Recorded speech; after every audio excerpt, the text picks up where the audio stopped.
நம்பர்ஸ்லாம் வந்து கண்டினியூவாக எழுதணும். எப்பயுமே வந்து ஒரு விஷயத்தை இன்னைக்கு செஞ்சிட்டோம் நாளைக்கு செய்யாமல் விட்டுட்டா அது கிடைக்குமாங்கிறது கிடையாது.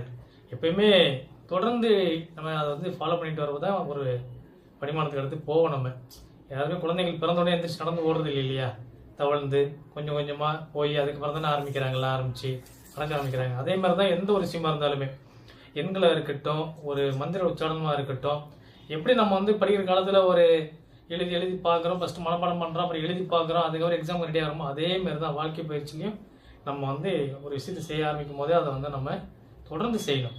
நான் இன்னைக்கு செஞ்சேன், ஒரு 3 நாள் செஞ்சு பார்த்தாங்க, எனக்கு எதுவும் வரலைங்க அப்படின்னு சொல்கிறதெல்லாம் வந்து அது வந்து நம்ம எப்படின்னா அடுத்தவங்களை படி சொல்கிற மாரி. நான் ஒழுங்காக தான் போனேங்க, அவர் வந்து இடிச்சிட்டாரு அப்படின்னு நம்ம சொல்லுவோமா? முள்ளு குத்திருச்சுன்னு சொல்லுவோம். நம்மளா போய் முள்ளு வந்து நம்மளே குத்துது, நம்ம தான் முள்ளு இடத்துல போய் குத்திக்குவோம். அதே மாதிரி தான் தப்பு நம்ம மேலே இருக்கும், ஆனால் படி அடுத்த மேலே போடுவோம். அதே மாதிரி இல்லாமல் தொடர்ந்து நீங்கள் எழுதிட்டு வாங்க.